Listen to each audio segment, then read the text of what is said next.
ई कल्याण scholarship 2023 का जो छात्रवृत्ति का जो फॉर्म है वह आप अपने मोबाइल फ़ोन से ही कैसे भर सकते हैं। आज की इस वीडियो में हम इस टॉपिक पे बात करेंगे। तो चलिए वीडियो को शुरू करते हैं। यदि आप हमारे चैनल पे नए हैं तो हमारे चैनल को सब्सक्राइब जरूर कर लें और जितना अधिक से अधिक हो सकेगा इस वीडियो को शेयर कीजिएगा।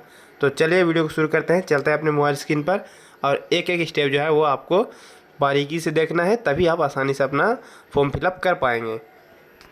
तो आप अपने मोबाइल स्क्रीन पर जो आपका कोई भी ब्राउज़र हो, क्रोम ब्राउज़र या जो भी ब्राउज़र आप यूज करते हैं उसको ओपन कर लीजिएगा और ई कल्याण का जो ऑफिशियल साइट है उसको लॉगिन कीजिएगा। तो हम ई कल्याण के ऑफिशियल साइट पर आ चुके हैं और अपना पेज जो है इसको डेस्कटॉप साइज में चेंज कर देते हैं ताकि हमें काम करने में आसानी हो। तो आप यहाँ पे देख सकते हैं हमें 3 ऑप्शन दिख रहा है, स्टूडेंट लॉगिन, न्यू रजिस्ट्रेशन और कॉलेज लॉगिन। तो हम आपको बता दें कि आप चाहे न्यू स्टूडेंट हो या पुराने स्टूडेंट या इससे पहले आपने फॉर्म भर रखा है, फिर भी आपको एक न्यू रजिस्ट्रेशन करना ही होगा, तभी आप लॉगिन कर सकते हैं। तो न्यू रजिस्ट्रेशन कैसे करना है इसके लिए हमने ऑलरेडी वीडियो बना रखा है, तो वीडियो का लिंक डिस्क्रिप्शन में, आप वहां से जाके देख के न्यू रजिस्ट्रेशन करने का जो प्रोसेस है वो देख कर न्यू रजिस्ट्रेशन कर सकते हैं। तो फिलहाल हम आपको लॉगिन करके दिखाते हैं क्योंकि हमारा रजिस्ट्रेशन किया हुआ है। तो हम यहाँ कैंडिडेट लॉगिन वाले ऑप्शन पे जाते हैं और जो post matric within state है उस पर क्लिक करके हम अपना लॉगिन कर लेते हैं। तो जैसे हम नेक्स्ट पेज ओपन करते हैं हमारे सामने कुछ इस तरह का इंटरफेस आता है जिसमें आप अपना मोबाइल नंबर या ईमेल आईडी का यूज करके और जो रजिस्ट्रेशन करते समय आपने पासवर्ड बनाया है उसका यूज करके आप यहाँ से अपना लॉगिन कर सकते हैं। तो हम यहाँ मोबाइल नंबर और अपना पासवर्ड डाल के कैप्चा डाल के लॉगिन कर लेते हैं।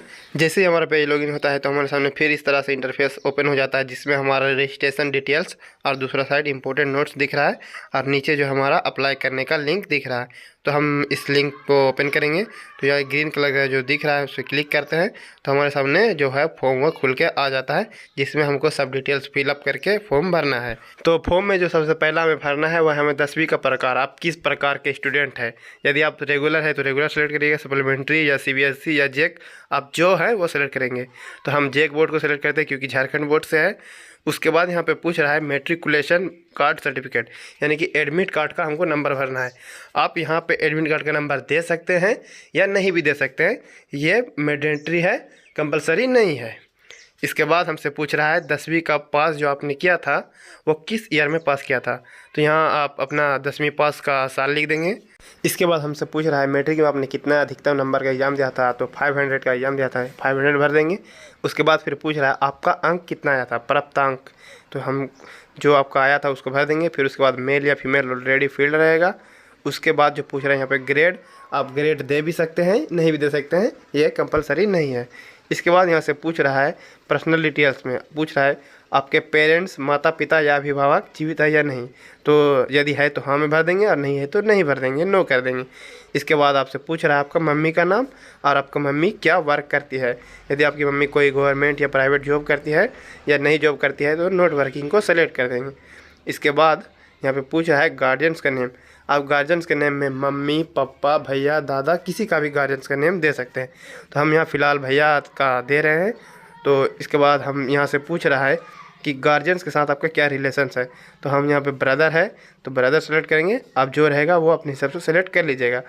इसके बाद यहाँ से पूछ रहा है फैमिली इनकम, तो फैमिली इनकम है OBC कास्ट है तो 1.5 लाख से कम रहना चाहिए। तो हम यहाँ पे फ़िलहाल डेमो के लिए 1,20,000 भर देंगे। आप सभी अपना इनकम जो है वह इनकम सर्टिफिकेट से देख के ही भरिएगा, वह अच्छा रहेगा। उसके बाद यहाँ से पूछ रहा है कैटेगरी, आप किस कैटेगरी से हैं, ST, SC या OBC। तो हम OBC से तो यहाँ BC सेलेक्ट कर लेंगे। इसके बाद हमें यहाँ भरना है फादर का व्यवसाय, यानी कि आपके पिताजी क्या काम करते हैं, क्या कार्य करते हैं। यदि गवर्नमेंट जॉब करते तो गवर्नमेंट सेलेक्ट करना है, प्राइवेट जॉब करते तो प्राइवेट जॉब सेलेक्ट करना है, या कोई वर्क नहीं करते हैं तो नॉट वर्किंग को अपने हिसाब से सेलेक्ट कर लेंगे। फिर इसके बाद यहाँ पे पूछ रहा है फादर का पेन नंबर और उसका UID। तो आप यहाँ पे इन दोनों को फिल कर सकते हैं यदि उपलब्ध हो तो, और नहीं तो ऐसे छोड़ सकते हैं, कोई दिक्कत नहीं है। फिर इसके बाद जो है हमें यहाँ पे अपना इंस्टीट्यूट और कॉलेज का डिटेल्स फिलअप करना है कि आप कौन से कॉलेज में अभी पढ़ रहे हैं। तो सबसे पहले हम यहाँ पे अपना कॉलेज का डिस्ट्रिक्ट सेलेक्ट कर लेंगे कि आपका कॉलेज किस डिस्ट्रिक्ट के अंतर्गत आता है। तो आपका जो भी डिस्ट्रिक्ट है उसको सेलेक्ट करके यहाँ प्लीज़ वेट का ऑप्शन आएगा, थोड़ा देर वेट करके ओके कीजिएगा। इसके बाद फिर हमें प्रखंड सेलेक्ट करना है, ब्लॉक सेलेक्ट करना है कि आपका कॉलेज किस ब्लॉक में आता है। फिर ब्लॉक सेलेक्ट करने के बाद इस तरह से ऑप्शन आएगा, ओके कर देना है। फिर यहाँ पे आपको कॉलेज सेलेक्ट करना है कि आप किस कॉलेज के लिए भर रहे हैं। तो आपका कॉलेज का नाम यहाँ शो करेगा, कॉलेज सेलेक्ट करके ओके कर दीजिएगा। तो ऑटोमेटिकली कॉलेज का यह सब चीज़ फिलअप आ जाएगा, ईमेल मोबाइल नंबर सब फिल होकर आ जाएगा। इन सब को फिलअप करने के बाद यहाँ से आपको college admission number, college admission date और कोर्स को सेलेक्ट करना है। तो यहाँ पे आप अपना कॉलेज एडमिशन नंबर जो भी आपका चालान में रहेगा या आपका आइडेंटिटी कार्ड में रहेगा उससे देख के भर देंगे। फिर उसके बाद कॉलेज एडमिशन डेट भी आपका चालान या आइडेंटिटी कार्ड को देख के भर लेंगे। उसके बाद यहाँ पे अपना कोर्स को सेलेक्ट कर देंगे। हालांकि हम यह सिर्फ डेमो के लिए फॉर्म फिलअप कर रहे हैं, इसलिए कोर्स वाले ऑप्शन को जैसे हम सेलेक्ट करते थे हमारे सामने कोर्स नहीं आता है। लेकिन जब अपना सब सही फिल कीजिएगा तो आपके सामने यहाँ कोर्स वाले ऑप्शन में आपका कोर्स आ जाएगा। इसके बाद हम यहाँ से स्कॉलरशिप का टाइप सेलेक्ट कर लेंगे। यदि आप डेली है तो डेली स्कॉलर करेंगे और हॉस्टल में रह के भर रहे हैं तो हॉस्टलर सेलेक्ट करेंगे।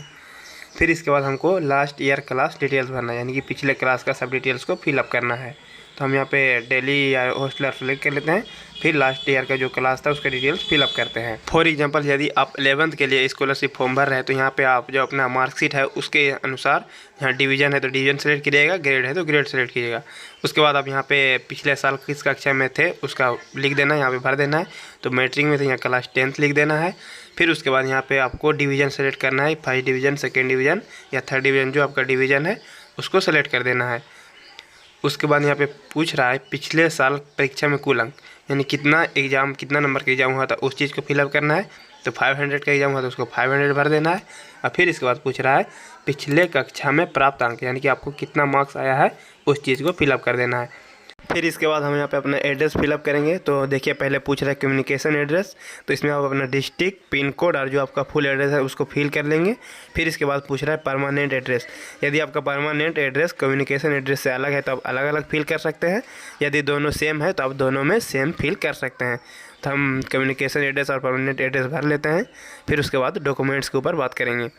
सब चीज़ फिलअप करने के बाद अब हम अपलोड डॉक्यूमेंट्स वाले सेक्शन में आ चुके हैं, जो कि हमारा लास्ट काम बच जाता है। तो डॉक्यूमेंट्स अपलोड करने से पहले हम आपको बता दें कि आपका जो भी डॉक्यूमेंट्स होगा वह 1 MB से अधिक का नहीं होना चाहिए, यानी कि 1 MB से कम का ही आपको अपलोड करना है। तो चलिए अब हम बात कर लेते हैं कि स्टूडेंट को क्या क्या अपलोड करना है। तो सबसे पहले आपको अपना फ़ोटो अपलोड करना होगा। फिर इसके बाद आपका रेसिडेंटल सर्टिफिकेट अपलोड करना होगा। फिर उसके बाद आपको अपना कास्ट सर्टिफिकेट अपलोड करना है। फिर इसके बाद आपको इनकम सर्टिफिकेट अपलोड करना है। इनकम सर्टिफिकेट जो आप अपलोड कीजिएगा वह 1 सितंबर 2022 या उसके बाद का होना चाहिए, तभी आप अपलोड कीजिएगा, वरना आपका नहीं होगा। और सबसे लास्ट में जो है आपको कॉलेज का बोनाफाइड और प्रीवियस ईयर का जो मार्कशीट है, यदि आप 11th के लिए भर रहे हैं तो 10th का मार्कशीट अपलोड कर दीजिएगा। इन सभी डॉक्यूमेंट को आप 1 MB से नीचे, यानी कि 0 KB से लेके 1 MB तक के बीच में रख के अपलोड कीजिएगा। इतना सभी डॉक्यूमेंट्स को अपलोड करने के बाद नीचे जो कैप्चा है उसको आप डाल के प्रीव्यू निकाल लीजिएगा और प्रीव्यू को प्रिंट करके फिर से आप उसको अपलोड कर दीजिएगा, तब आपका फॉर्म फुलफिल सबमिट हो जाएगा। मोबाइल से फॉर्म भरने में आपको कई तरह की परेशानी आ सकती है और फॉर्म भी प्रीव्यू निकाल के अपलोड करने में आपको परेशानी आ सकती है। तो मैं यही आपसे विनती करूँगा, यदि आप हो सके तो कैफ़े से ही फॉर्म भरवा लीजिए, और यदि आप फ़ोन से भर सकते हैं तो फ़ोन से भी आप कर सकते हैं। हालांकि कुछ गलती होने के कारण आपका पेमेंट रुक सकता है, इसलिए यदि आप सक्षम है तभी फ़ोन से अपलोड कीजिएगा, नहीं तो आप कैफ़े से जा सकते हैं। नीचे डिस्क्रिप्शन में मेरा मोबाइल नंबर भी दिया गया है, व्हाट्सअप नंबर है, जिसमें आप कॉन्टैक्ट मुझे कर सकते हैं और मेरे से ही फॉर्म भरवा सकते हैं। आप सभी अपने डॉक्यूमेंट्स मेरे उस नंबर पर भेज के अपना फॉर्म फिलअप करवा सकते हैं। तो इसी के साथ हमारा वीडियो खत्म होता है। मिलते हैं नेक्स्ट वीडियो में, तब तक के लिए आप देखते रहिए योगी ऑनलाइन वेब्स। और यदि अभी तक आपने हमारे चैनल को सब्सक्राइब नहीं किया है तो जरूर सब्सक्राइब कर ले। तो मिलते हैं नेक्स्ट वीडियो में, तब तक के लिए बाय, जय हिंद, वंदे मातरम।